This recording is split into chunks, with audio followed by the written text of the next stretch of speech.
श्री सांब शिवाय नमः। ओम श्री गणेशाय नमः।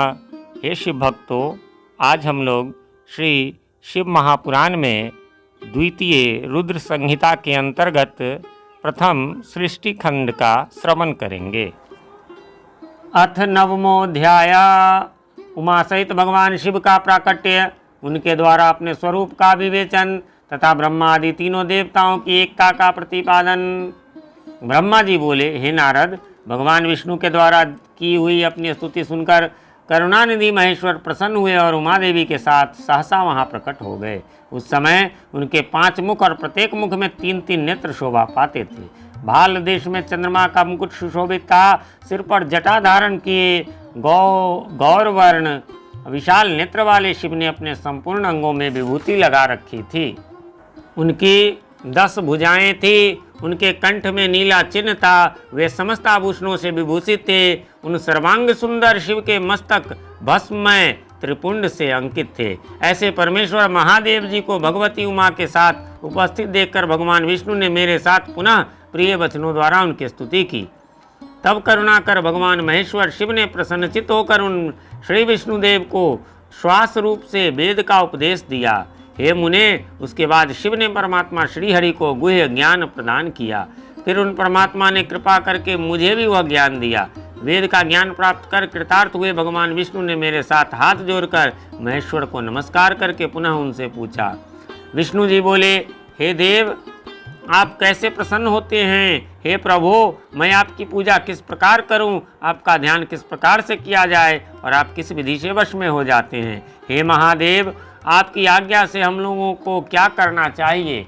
हे शंकर, कौन कौन कार्य अच्छा है और कौन कौन बुरा है, इस विवेक के लिए हम दोनों के ऊपर कल्याण हेतु आप प्रसन्न हो और उसे बताने की कृपा करें। हे महाराज, हे प्रभु, हे शिव, हम दोनों पर कृपा करके यह सब एवं अन्य जो कहने योग्य है वह सब हम दोनों को अपना अनुचर समझकर बताएं।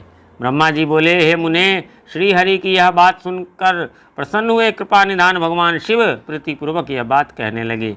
श्री शिव बोले, हे सुरश्रेष्ठ गण, मैं आप दोनों की भक्ति से निश्चय ही बहुत प्रसन्न हूँ। आप लोग मुझ महादेव की ओर देखते हुए सभी भयों को छोड़ दीजिए।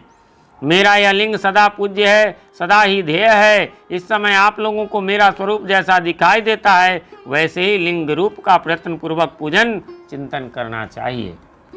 लिंग रूप से पूजा गया मैं प्रसन्न होकर सभी लोगों को अनेक प्रकार से फल तो दूंगा ही, साथ ही मन की अनेक अभिलाषाएं भी पूरी करूंगा। हे देव श्रेष्ठ, जब भी आप लोगों को कष्ट हो मेरे लिंग की पूजा करें, जिससे आप लोगों के कष्ट का नाश हो जाएगा। आप दोनों महाबली देवता मेरी स्वरूपभूत प्रकृति से और मुझ सर्वेश्वर के दाएं और बाएं अंगों से प्रकट हुए हैं। ये लोक पितामह ब्रह्मा मुझ परमात्मा के दाहिने पार्श्व से उत्पन्न हुए हैं और आप विष्णु वाम पार्श्व से प्रकट हुए हैं। मैं आप दोनों पर भली भांति प्रसन्न हूँ और मनोवांछित वर दे रहा हूँ। मेरी आज्ञा से आप दोनों की मुझ में सुदृढ़ भक्ति हो। हे विद्वानों, मेरी पार्थिव मूर्ति बनाकर आप दोनों उसकी अनेक प्रकार से पूजा करें। ऐसा करने पर आप लोगों को सुख प्राप्त होगा। हे ब्राह्मण, आप मेरी आज्ञा का पालन करते हुए जगत की सृष्टि कीजिए और हे विष्णु, आप इस चराचर जगत का पालन कीजिए। ब्रह्मा जी बोले, हम दोनों से ऐसा कहकर भगवान शंकर ने हमें पूजा की उत्तम विधि प्रदान की, जिसके अनुसार पूजित होने पर शिव अनेक प्रकार के फल देते हैं। शंभु की यह बात सुनकर श्रीहरि मेरे साथ महेश्वर को हाथ जोड़कर प्रणाम करके कहने लगे। विष्णु बोले, हे प्रभु, यदि हमारे प्रति आप में प्रीति उत्पन्न हुई है और यदि आप हमें वर देना चाहते हैं तो हम यही वर मांगते हैं कि आप में हम दोनों की सदा अविचल भक्ति बनी रहे। आप निर्गुण हैं, फिर भी अपनी लीला से आप अवतार धारण कीजिए। हे तात, आप परमेश्वर हैं, हम लोगों की सहायता करें। हे देव देवेश्वर, हम दोनों का विवाद शुभदायक रहा, जिसके कारण आप दोनों के विवाद को शांत करने के लिए यहाँ प्रकट हुए। ब्रह्मा जी बोले, हे मुने, श्री हरि की यह बात सुनकर भगवान हर ने मस्तक झुकाकर प्रणाम करके स्थित हुए। उन श्री हरि से पुनः कहा, हे विष्णु, स्वयं हाथ जोड़कर खड़े रहे।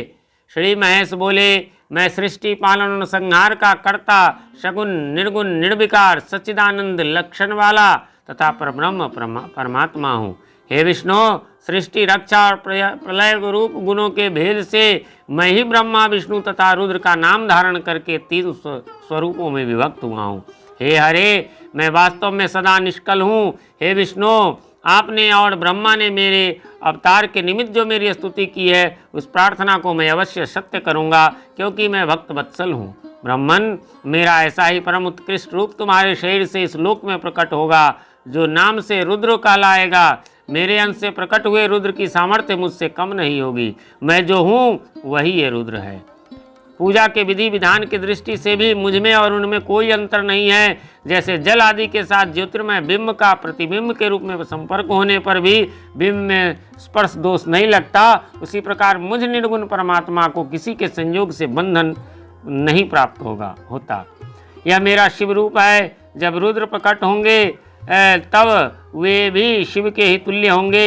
हे महामुने, मुझ में और उनमें परस्पर भेद नहीं करना चाहिए। वास्तव में एक ही रूप सब जगत में व्यवहार निर्वाह के लिए 2 रूपों में विभक्त हो गया है। अतः शिव और रुद्र में कभी भी भेद नहीं मानना चाहिए। शिव और रुद्र में भेद वैसे ही नहीं है जैसे एक सुवर्ण खंड में समरूप से एक ही वस्तु तत्व विद्यमान रहता है, किंतु उसी का आभूषण बना देने पर नाम भेद आ जाता है। वस्तु तत्व की दृष्टि से भी उसमें भेद नहीं होता।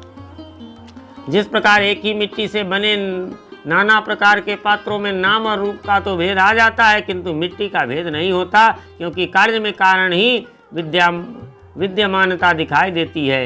हे देवो, निर्मल ज्ञान वाले श्रेष्ठ विद्वानों को यह जान लेना चाहिए। ऐसा समझकर आप लोग भी शिव और रुद्र में भेद बुद्धि वाली दृष्टि से न देखें। वास्तव में सारा दृश्य ही मेरा शिव रूप है, ऐसा मेरा मत है। मैं आप ब्रह्मा तथा जो ये रुद्र प्रकट होंगे वे सब के सब एक रूप हैं, इनमें भेद नहीं है। भेद मानने पर अवश्य ही बंधन होगा, तथापि मेरे शिव रूप को ही सर्वदा सनातन, मूल कारण, सत्य, ज्ञानमय तथा अनंत कहा गया है। ऐसा जानकर आप लोगों को सदा मन से मेरे यथार्थ स्वरूप का ध्यान करना चाहिए। हे ब्राह्मण, सुनिए, मैं आपको एक गोपनीय बात बता रहा हूँ। आप दोनों प्रकृति से उत्पन्न हुए हैं, किंतु ये रुद्र प्रकृति से उत्पन्न नहीं है। मैं अपनी इच्छा से स्वयं ब्रह्मा जी की भ्रिकुटी से प्रकट हुआ हूँ। गुणों में भी मेरा ही प्राकट्य कहा गया है। जैसा कि लोगों ने कहा है कि हर तामस प्रकृति के हैं, वास्तव में उस रूप में अहंकार का वर्णन हुआ है। ये बार बार हर आता है तो ध्यान रखेंगे, इसी से बना है हर हर महादेव। वो हरि विष्णु जी और ये हर। उस अहंकार को केवल तामस ही नहीं, वैकारिक अर्थात सात्विक भी समझना चाहिए। सात्विक देवगण वैकारिक अहंकार की ही सृष्टि हैं। यह तामस और सात्विक आदि भेद केवल नाम मात्र का है, वस्तुतः नहीं है। वास्तव में हर को तामस नहीं कहा जा सकता। हे ब्राह्मण, इस कारण से आपको ऐसा करना चाहिए। हे ब्राह्मण, आप इस सृष्टि के निर्माता बने और श्रीहरि इसका पालन करने वाले हों। मेरे अंश से प्रकट होने वाले जो रुद्र हैं वे इसका प्रलय करने वाले होंगे। ये जो उमा नाम से विख्यात परमेश्वरी प्रकृति देवी हैं, इन्हीं की शक्तिभूता बाग देवी ब्रह्मा जी का सेवन करेंगी। पुनः इन प्रकृति देवी से वहाँ जो दूसरी शक्ति प्रकट होगी वे लक्ष्मी रूप से भगवान विष्णु का आश्रय लेंगी। तदनंतर पुनः काली नाम से जो तीसरी शक्ति प्रकट होंगी वे निश्चय ही मेरे अंशभूत रुद्रदेव को प्राप्त होंगी।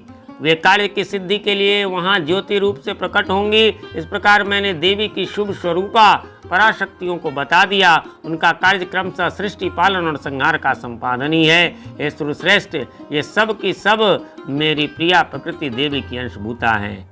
हे हरे, आप लक्ष्मी का सहारा लेकर कार्य कीजिए। हे ब्राह्मण, आप प्रकृति की अंशभूता वाग देवी को प्राप्त करके मेरी आज्ञा के अनुसार मन से सृष्टि कार्य का संचालन करें और मैं अपनी प्रिया की अंशभूता परात पर काली का आश्रय लेकर रुद्र रूप से प्रलय संबंधी उत्तम कार्य करूंगा। आप सब लोग अवश्य ही संपूर्ण आश्रमों तथा उनसे भिन्न भिन्न विविध कार्यों द्वारा चारों वर्णों से बढ़े हुए लोक की सृष्टि एवं रक्षा आदि कर के सुख पाएंगे। हे हरे, आप ज्ञान विज्ञान से संपन्न तथा संपूर्ण लोकों के हितैषी है। अतः आप मेरी आज्ञा से जगत में सब लोगों के लिए मुक्तिदाता बने। मेरा दर्शन होने पर जो फल प्राप्त होता है वही फल आपका दर्शन होने पर भी प्राप्त होगा। मैंने आज आपको यह वर दे दिया। यह सत्य है, इसमें संशय नहीं है। मेरे हृदय में विष्णु है और विष्णु के हृदय में मैं हूँ। जो इन दोनों में अंतर नहीं समझता वही मेरा मन है अर्थात मुझे प्रिय है। श्रीहरि मेरे बाएं अंग से प्रकट हुए हैं और महाप्रलयंकारी विश्वात्मा रुद्र मेरे हृदय से प्रादुर्भूत हुए हैं। हे विष्णु, मैं ही ब्रह्मा, विष्णु और भव नाम से 3 रूपों में विभक्त हो गया हूँ। मैं रज आदि तीनों गुणों के द्वारा सृष्टि, पालन और संहार करता हूँ। शिव गुणों से भिन्न हैं और वे साक्षात प्रकृति तथा पुरुष से भी परे हैं। वे अद्वितीय, नित्य, अनंत, पूर्ण एवं निरंजन परब्रह्म हैं। तीनों लोकों का पालन करने वाले श्री हरि के भीतर तमोगुण और बाहर सत्वगुण धारण करते हैं। त्रिलोकी का संहार करने वाले रुद्र देव भीतर सत्वगुण और बाहर तमोगुण धारण करते हैं तथा त्रिभुवन की सृष्टि करने वाले ब्रह्मा जी बाहर और भीतर से भी रजोगुणी ही हैं। इस प्रकार ब्रह्मा, विष्णु तथा रुद्रदेव इन तीनों देवताओं में गुण हैं, परंतु शिव गुणातीत माने गए हैं। हे विष्णु, आप मेरी आज्ञा से इन सृष्टिकर्ता पितामह का प्रसन्नता पूर्वक पालन कीजिए। ऐसा करने से आप तीनों लोकों में पूजनीय होंगे। हे रुद्र, ये रुद्र आपके और ब्रह्मा के शिव्य होंगे, क्योंकि त्रिलोक्य के लयकर्ता ये रुद्र शिव के पूर्ण अवतार हैं। पाद्य कल्प में पितामह आपके पुत्र होंगे। उस समय आप मुझे देखेंगे और वे ब्रह्मा भी मुझे देखेंगे। ऐसा कहकर महेश, हर, सर्वेश्वर, प्रभु, अतुलनीय, कृपा कर पुनः प्रेम पूर्वक विष्णु से कहने लगे। इस प्रकार श्री शिव महापुराण के अंतर्गत द्वितीय रुद्र संहिता के प्रथम खंड के सृष्टि उपाख्यान में शिव तत्व वर्णन नामक 9वां अध्याय पूर्ण हुआ।